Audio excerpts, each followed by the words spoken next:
बिस्मिल्लाहिर्रहमानिर्रहीम। स्टूडेंट्स, सबसे पहले हम आपको वेलकम करते हैं ऑनलाइन क्लासेस में।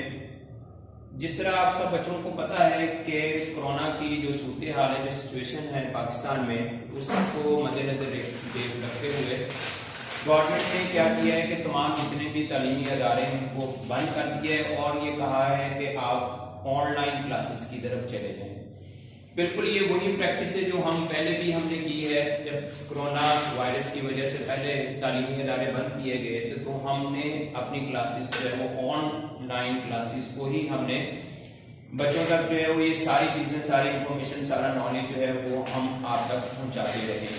बिल्कुल इसी तरह अब हम दोबारा बच्चों की सहूलत के लिए, बच्चों का फ्यूचर देखते हुए हमने अब दोबारा जो है वो ऑनलाइन क्लासेस की तरफ हम आगे हैं कि बच्चे जो है वो अपना टाइम वेस्ट ना करें।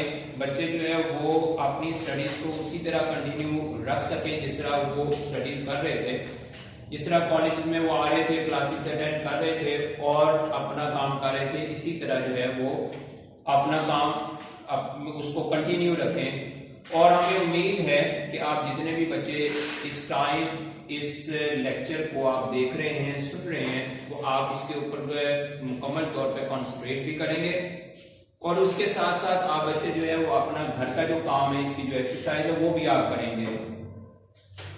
बच्चों एक चीज ध्यान में रखिएगा कि ये चीज आपके लिए बहुत इंपॉर्टेंट है क्योंकि टाइम आपके पास शॉर्ट है और हमारा जो सिलेबस है वो हमने कवर करना है। तो उसकी कवरेज के लिए ये सारी चीजें ये आपके सामने जो है वो लेक्चर आपके सामने हम दे रहे हैं, आपको सुनाई दे रहा होगा, दिखाई दे रहा होगा। ये आपके लिए बहुत ज्यादा जरूरी चीज है कि इसकी आप एक्सरसाइज प्रॉपर वे में घर करते रहें। अच्छा, एक और चीज बच्चों के ये हमने किया है कि पहले हमारी एक्सरसाइज ये थी कि हम लाइव जो है वो साथ ही लेक्चर देते थे और साथ ही बच्चों से हम डिस्कशन भी कर लेते थे। लेकिन अब हमने क्या किया है कि लेक्चर जो है वो टाइम से पहले रिकॉर्ड करवा के आप तक हम पहुंचा रहे हैं, क्योंकि आप इसको आराम से बैठ के अच्छी तरह देख लो, सुन लो, समझ लो और फिर इसके ऊपर जो जो क्वेश्चन आपके ज़हन में आते हैं वो क्वेश्चन जो है वो आप हमसे जो है वो पुट कर सकें, आप हमसे जो है वो पूछ सकें और आप जो है उसको डिस्कस कर सकें। इसलिए ये सारे जितने भी लेक्चर्स हैं ये आपके पास रिकॉर्डेड शेप में आपके पास होंगे, आपके सामने आएंगे आपके पास। आप कोई भी अपना टाइम जो आपके पास लेयरली आपके पास टाइम है उसको आप निकालें, उसके ऊपर आप लेक्चर जो है वो निकालें, उसको आप देखें अच्छी तरह। तो आज हमारा जो लेसन है जिसके ऊपर हम डिस्कस करने जा रहे हैं वो हमारे बुक 1 का लेसन है, लेसन नंबर 13 है। इसका नाम है हमारे पास बॉर्बी प्रेस। इसके बारे में अभी हम डिस्कस करते हैं। तो बच्चों आपने अपनी बुक जो है वो खोलने से पहले ये सारा एक लेक्चर देख लेना है, क्योंकि आज हम सिर्फ और सिर्फ इसके जो है वो इंट्रोडक्शन की बात करेंगे, इस लेसन की बात करेंगे, इसमें है क्या, हम जरा उसके बारे में बात करते हैं। तो उसके बाद हम ट्रांसलेशन की तरफ आ जाएंगे। ट्रांसलेशन इस तरह होगा कि आप बच्चों के सामने जो है वो पीडीएफ के जरिए हम आपको बुक जो है वो भेज देंगे। इस लिंक में आपको बुक हम भेज देंगे, आपने पीडीएफ के ऊपर अपनी बुक जो है वो ओपन कर लेनी है। हम साथ साथ जो है वो उसको ट्रांसलेट करते जाएंगे और साथ साथ ही वो सिनोनिम्स आपको बताते जाएंगे। सेम उसी तरह जिस तरह क्लास में हमारी एक्सरसाइज होती थी कि जब हम बुक पढ़ते हैं तो बुक को पढ़ते हुए साथ साथ जिस तरह मैं आपको सिनोनिम्स के लिए जो है वो लफ्ज अंडरलाइन करवा देता हूं और साथ साथ फिर उसका बोर्ड के ऊपर मैं सिनोनिम्स लिख देता हूं, इसी तरह हमारी एक्सरसाइज यहाँ पे होगी। या तो वो सिनोनिम्स मैं बोर्ड के ऊपर लिखता जाऊंगा कि आप इसको जो है वो नोट कर लें, या फिर ये होगा कि रीडिंग के दौरान ही एक लफ्ज जो है जो भी सिनोनिम के लिए हमारे पास जो इंपॉर्टेंट होता है उसको मैं आप अंडरलाइन करवा दूंगा और अंडरलाइन करने के बाद है उसी वक्त उसका सिनोनिम मैं आपको बता दूंगा। तो आपने अपनी बुक के ऊपर उसको लिख लेना है जिस तरह आप पहले ऑलरेडी लिख रहे हैं। तो आपको पता है कि क्लास में जिस तरह मैं पहले लेक्चर दे रहा हूं, कोई भी पॉइंट स्टार्ट करने से पहले, कोई भी लेसन स्टार्ट करने से पहले आपको बच्चों को पता है कि मैं उसका डिटेल के साथ जो है इंट्रोडक्शन देता हूं। मैं आपको बताता हूँ राइटर के बारे में, टाइटल के बारे में, लेसन के बारे में, वो सारा उसका जो थीम होता है वो सारी चीजें हम डिस्कस करते हैं। ऑलमोस्ट हमारे एक पूरा लेक्चर जो है उसके ऊपर जाता है। तो बिल्कुल सेम इसी तरह जो है ये हम इंट्रोडक्शन की तरफ पहले आते हैं, इस लेसन को हम देखते हैं। हमारे पास टाइटल है कि गॉड बी प्रेज्ड। ये इंग्लिश में हमारे पास टाइटल जिसका मतलब होता है अल्हम्दुलिल्लाह। अरबी में जो हम कहते हैं ना अल्हम्दुलिल्लाह के या अल्लाह तुम्हारा बहुत शुक्र, क्योंकि हम आपको पता है कि दो मकामात हमारे पास ऐसे हैं, एक मकाम है हमारे पास सब्र का और दूसरा हमारे पास शुक्र है। और शुक्र का जो मकाम है वो सब्र से ऊपर होता है कि अगर हम हर वक्त हर लम्हा अल्लाह ताला की दी हुई नेमतों का शुक्र अदा करते हैं तो यकीनन जो है वो अल्लाह ताला हमें हमारी नेमतों में इजाफा करता रहता है। कि जैसे अल्लाह ताला ने कहा जी कि फबी आला कि तुम जो है वो मेरी कौन कौन सी नेमतों का शुक्र अदा करोगे। इसका मतलब ये कि इंसान के ये बस की बात ही नहीं है कि वो उसकी नेमतों का शुक्र अदा कर सके, लेकिन ये हमारा फर्ज है, हम उसकी मखलूक हैं, वो हमें हर चीज अदा करता है, हर तरह का रिस्क अदा करता है। ये मैं आपसे डिस्कस कर चुका हूँ, रिस्क एक तरह का नहीं होता, हर तरह का रिस्क होता है। अक्ल का रिस्क होता है, पेट का रिस्क होता है, आंखों का रिस्क होता है, कानों का रिस्क होता है। वो जो रिस्क हमें अल्लाह ताला अदा कर रहा है उसके ऊपर हमारा हक बनता है कि हम उसका जो है वो शुक्र अदा करें। तो गॉड बी प्रेज्ड का मतलब जो है वो होता है अल्लाह का शुक्र। इसका जो राइटर है वो हमारे पास है जी अहमदुद्दीन कासमी।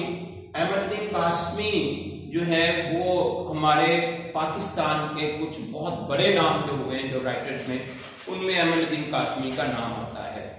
यदि हम इनके बारे में जो है वो अबाउट ऑथर जो है इनके बारे में अभी हम डिस्कस करते हैं कि अहमदुद्दीन कासमी कौन थे। याद रखिए कि हमारे पास जो ड्रामे लिखे गए हैं, जो अफसाने लिखे गए हैं, जो पोएट्री लिखे गए हैं, उसमें जो मेन स्ट्रीम में हमारे पास जो नाम आते हैं उनमें हमारे पास जो है वो अहमदुद्दीन कासमी जो है बहुत बड़ा नाम है। आप यहां से समझ सकते हैं कि जो इशफाक अहमद और बानो कुसिया जैसे जो लोग जिन्होंने ड्रामा अपने पीक तक जो है वो लेके गए, वो कहते हैं कि अहमदुद्दीन कासमी जो है वो हमारे उस्ताद हैं, हमने राइटिंग जो है वो उनसे सीखी है। तो ये कुछ पॉइंट्स मैंने यहाँ पे लिखे हैं ऑथर के बारे में, ये आप बच्चे देखें कि वो कहते हैं कि Ahmaduddin Qasmi is a famous Pakistani writer. Pakistani ये राइटर है, सब बच्चों को पता है। He wrote not only poetry but also prose। कि अहमदुद्दीन कासमी जो है उन्होंने बहुत से फील्ड में बहुत से काम किए हैं। उन्होंने अफसाने भी लिखे, उन्होंने ड्रामे भी लिखे, उन्होंने पोएट्री भी की, उन्होंने कॉलम भी लिखे हैं। तो ये एक बहुत बड़ा नाम हमारे पास एज ए राइटर।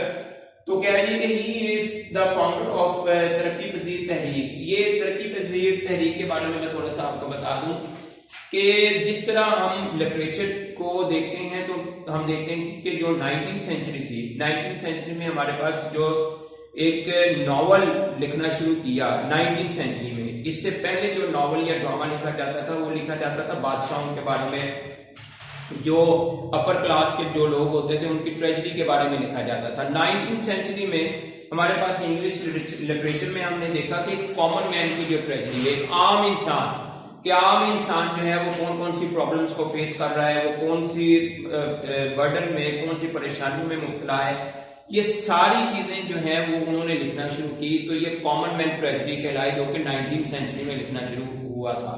ये इंग्लिश लिटरेचर की मैं बात कर रहा हूँ। उर्दू लिटरेचर में हमारे पास ये जो तरक्की पजीर तहरीक है ना, ये भी आप समझ लें कि एक कॉमन मैन के ऊपर जो लिखना शुरू किया था। कि इससे पहले काम हो रहा था कि स्पिरिचुअलिज्म के ऊपर काम हो रहा था या इंडिविजुअलिटी के ऊपर काम हो रहा था, किसी एक इंडिविजुअल किसी आदमी का कोई कैरेक्टर है या फिर स्पिरिचुअलिज्म का काम है, लेकिन एक कॉमन मैन की लाइफ को बयान नहीं किया जा रहा था। इसके जो फाउंडर है वो अहमदुद्दीन कासमी है, जिन्होंने ये काम शुरू किया था, यानी कि ये लिखना शुरू किया था। और फिर इसमें बड़े बड़े नाम शामिल हो गए। इसमें सादत हसन मंटो जो है बहुत बड़ा नाम है जो इस तरक्की पजीर तहरीक में शामिल हुआ। फिर इसमें जो है वो हमारे पास बाद में जो है ये इशफाक अहमद खुद जो है इस तरक्की पजीर तहरीक में वो भी शामिल हुए।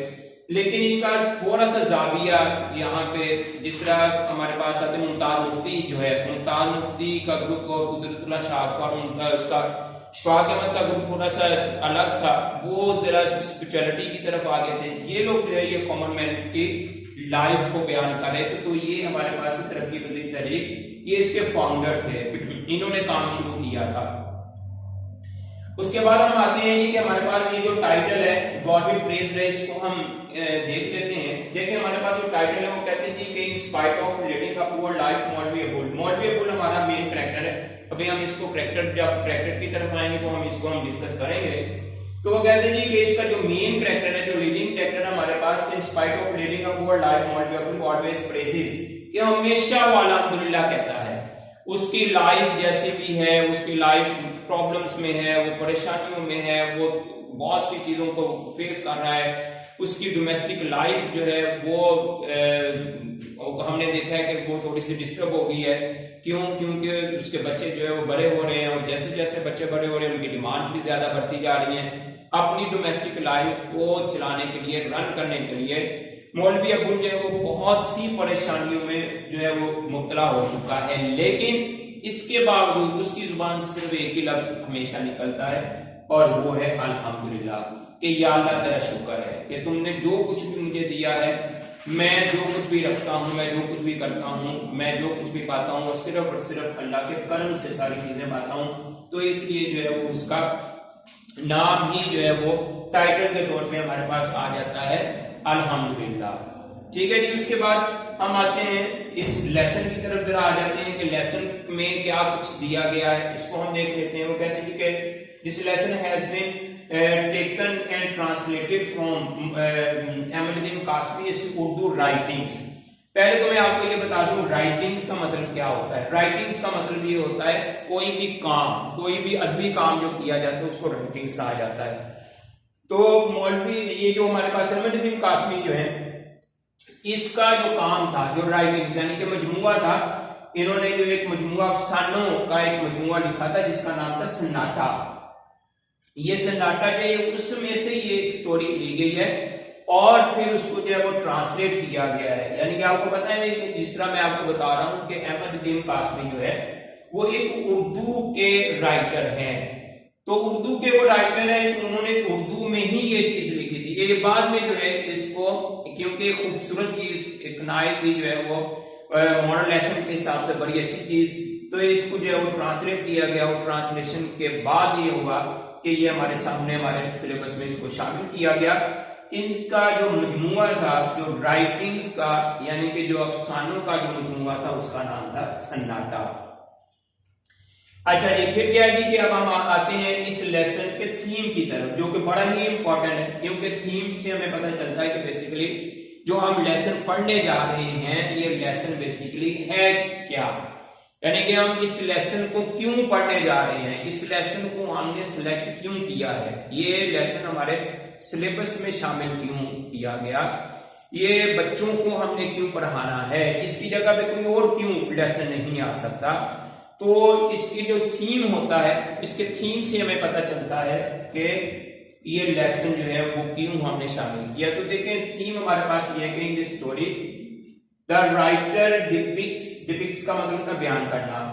In this story the writer depicts, writer जो है वो बयान करता है the life of a village मौलवी, एक मौलवी यानी कि मौलवी जो एक मस्जिद का इमाम है, उसकी जिंदगी के बारे में जो है वो ये बयान करता है। Who faces the difficulties and miseries, जो के परेशानियों को और गमों को वो उसका सामना करता है ऑफ हिज डोमेस्टिक लाइफ, अपनी घरेलू जो जिंदगी है उसमें जो प्रॉब्लम्स है, उसमें जो मिजरीज हैं उनका वो सामना करता है।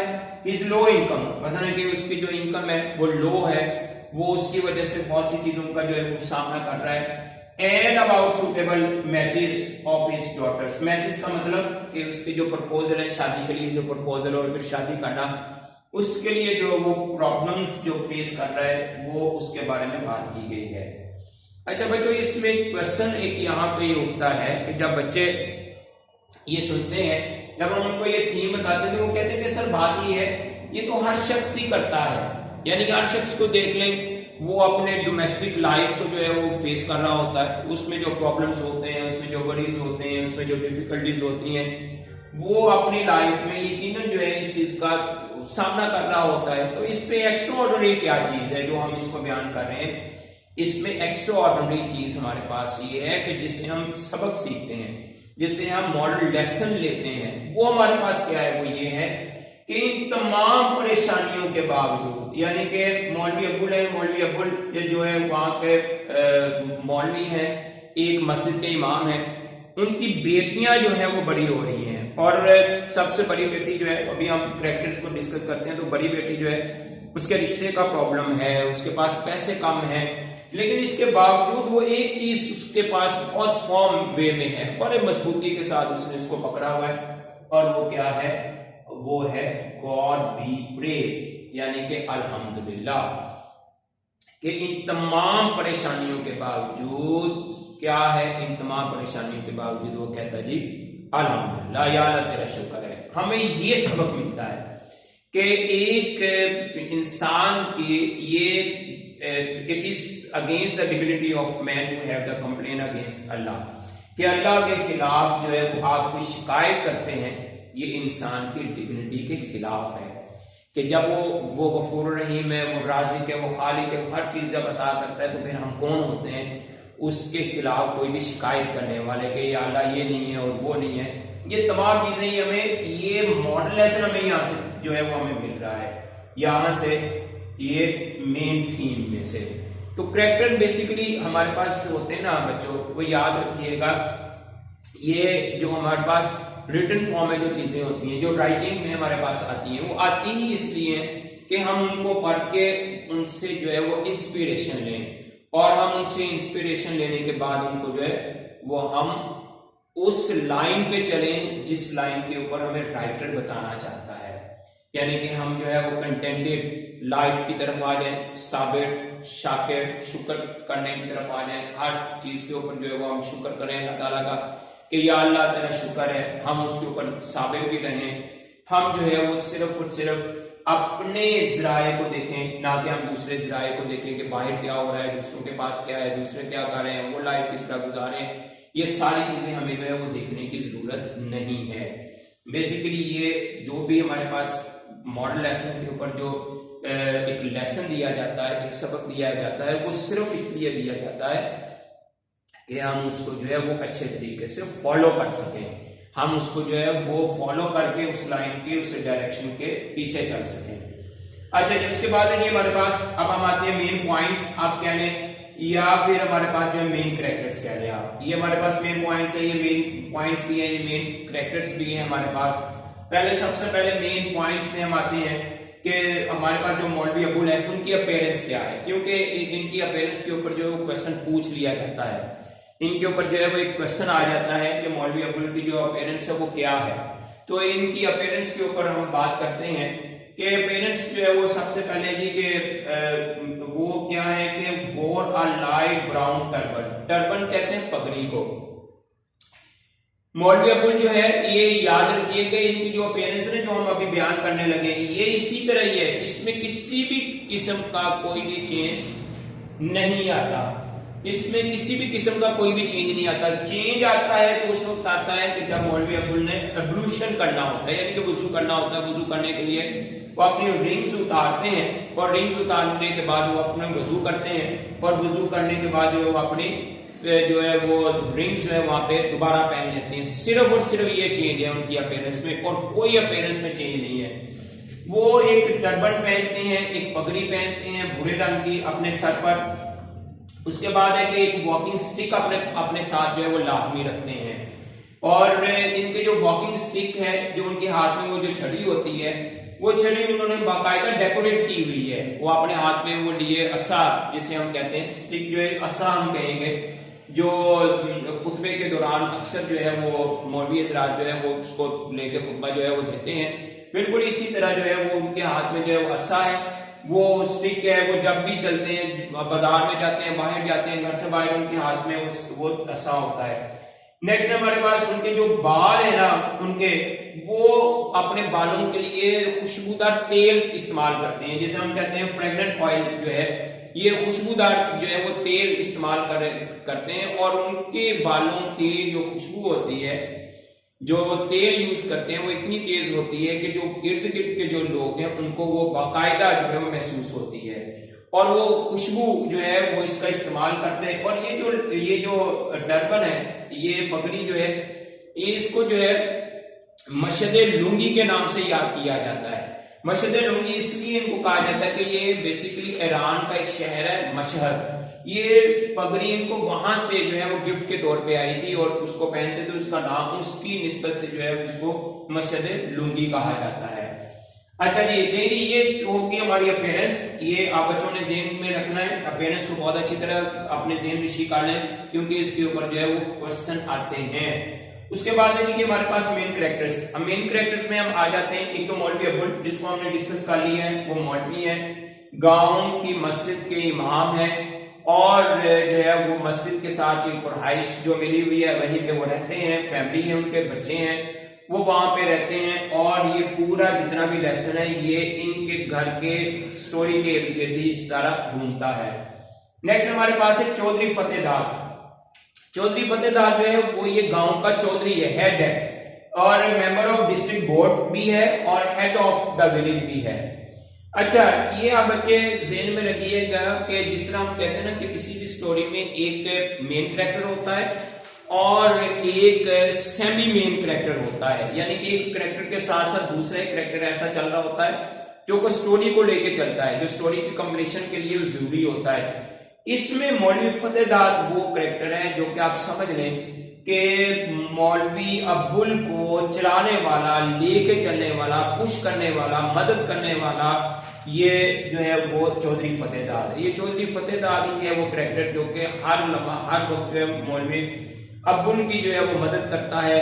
ये उसका घर में खाना हर रोज जो है ये खाना मिलता है खाना खाने के लिए और कभी भी वो खाना जो है वो मिस नहीं हुआ। अगर कभी लेट हो जाता तो ये खुद खाना लेके आता और मौलवी अब्दुल को जो है वो देता और सॉरी करता जी कि आज खाना जो है वो लेट हो गया है। ये शाम का खाना हर रोज जो है ये मौलवी अब्दुल को फतेहदार दिया करता था और ये ऐसे दिया करता था जैसे ये इबादत के तौर पे ये काम कर रहा हो, जैसे वो नमाज पढ़ता, रोजा, सब कुछ वो ये समझता था कि ये भी एक जो है वो मेरी इबादत का एक हिस्सा है। और फिर उसके बाद जब इसकी बेटी की शादी हुई है तो सबसे पहले जिसने आके मदद की वो फतेहदार ही था और फिर इसकी मौलवी अब्दुल की जो बेटी का जो मामला था शादी का, जो प्रपोजल ढूंढना था, एक रीजनेबल प्रपोजल ढूंढना था, वो भी चौधरी फतेहदार ने ही ढूंढा था अपने गांव में जो है वो। क्योंकि मौलवी अब्दुल ने आके चौधरी फतेहदार को कहा था कि ये इस तरह है, मैं उसकी वजह से परेशान हूं, तो आप इस तरह करें कि इसके लिए जो है वो कोई प्रपोजल ढूंढे हो। फिर उस दिन से जो है चौधरी फतेहदार जो है वो ढूंढना शुरू हो गया। शमीम अहमद हमारे पास वो लड़का है जो कि मौलवी अब्दुल का एक पुराना शागिर्द है, पीपल ऑफ अब्दुल का ये उसका शागिर्द है और एक छोटी सी कपड़े की दुकान इसने गांव में आके खोली है। ये वहां से चला गया था और फिर वापस आया और वापस आके इसने कपड़े की दुकान खोली है। तो चौधरी फतेहदार ने इस शमीम अहमद को जो है ये सिलेक्ट किया इसकी बेटी की शादी के लिए। इसने ही जो है वो शमीम अहमद से बात की, फिर शमीम अहमद ने आके मौलवी अब्दुल से बात की कि अपने प्रपोजल की बात की और फिर शमीम अहमद ने इस प्रपोजल को जो है वो कंसीडर किया और कंसीडर करने के बाद जो है वो अपनी बेटी की शादी उसने जो है वो शमीम अहमद से जो है वो कर दी। ये हमारे पास एक मेन कैरेक्टर में आता है क्योंकि इसकी जो बेटी है मेहरुन्निसा, ये सबसे बड़ी बेटी है, अब्दुल से एल्डेस्ट डॉटर है, ये सबसे बड़ी बेटी है और इसकी शादी जो है वो शमीम अहमद से हुई है। क्योंकि मौलवी अब्दुल बेसिकली जो सबसे ज्यादा परेशान था, वैसे तो उसके पास इनकम कम थी, पैसे कम थे, वो घर का खर्चा उसके लिए चलाना मुश्किल था। जैसे उसकी सबसे छोटी बेटी उम्मुन्निसा जो थी वो उसके शूज लाने के लिए उसके पास पैसे नहीं थे, तो बड़ी मुश्किल से उसने जो पैसे इकट्ठे किए और उसको दिए, हम अपने लेसन में पढ़ेंगे। लेकिन उसके लिए इससे भी बड़ा जो मसला था ना, वो बड़ा मसला था अपनी बेटियों की शादी और अच्छे प्रपोजल, जिसमें चौधरी फतेहदार ने जो है उसकी आके मदद की है और फिर शमीम अहमद के साथ जो है वो उसने इसकी जो है वो शादी करवाई, इसमें जो है वो उसकी मदद की, फाइनेंशियली इसकी मदद की और इस तरह जो है वो मौलवी अब्दुल का जो एक बहुत बड़ा एक बोझ था अपनी पहली बेटी की शादी का, वो हल्का होता है और शमीम अहमद के साथ जो है वो धूमधाम के साथ उसकी शादी होती है और जो है वो मेहरुन्निसा जो है वो अपने घर जाती है। तो बच्चों ये हमारे पास ये मेन कैरेक्टर्स हैं, ये हमारे पास मेन पॉइंट्स हैं, थीम है और इसका मॉरल लेसन हम देख लेते हैं कि इसका मॉरल लेसन क्या बनता है। इसका मॉरल लेसन हमारे पास ये है कि बच्चों कि man should not lose heart whatever the circumstances are. जो भी हालात है ना, इंसान को कभी हिम्मत नहीं हारनी चाहिए। जो कुछ भी है हर हालत में इंसान को अल्लाह का शुक्र अदा करना चाहिए। We must have firm faith in God. हमें एक पक्का ईमान, पक्का यकीन जो है वो अल्लाह ताला की जात के ऊपर जो है वो रखना चाहिए। अगर हम ईमान, अगर हम यकीन अल्लाह की जात के ऊपर रखते हैं तो हम जो है वो कभी भी नाकाम नहीं हो सकते। तो बच्चों ये सारी चीजें हमने डिस्कस कर ली हैं। टाइटल भी हमने डिस्कस किया, इसके जो कैरेक्टर्स हैं ये भी, और इसका थीम भी, ये सब कुछ ये है हमारा आज का इंट्रोडक्शन। और इंशाल्लाह जो है अगले जो हमारा लेक्चर जो होगा उसमें फिर हम अपनी ट्रांसलेशन जो है वो शुरू कर देंगे। आई होप कि ये आपके लिए जो है वो काफी बेनिफिशियल होगा। ये सारा लेक्चर जो है आप अच्छी तरह सुनेंगे, देखेंगे। अगर इसमें किसी भी किस्म का कोई क्वेश्चन होगा तो कल जो है वो 10:30 पे मेरा जो लेक्चर होगा उसमें आप मुझसे जो है वो क्वेश्चन पूछ सकते हैं। ओके जी, अल्लाह हाफिज।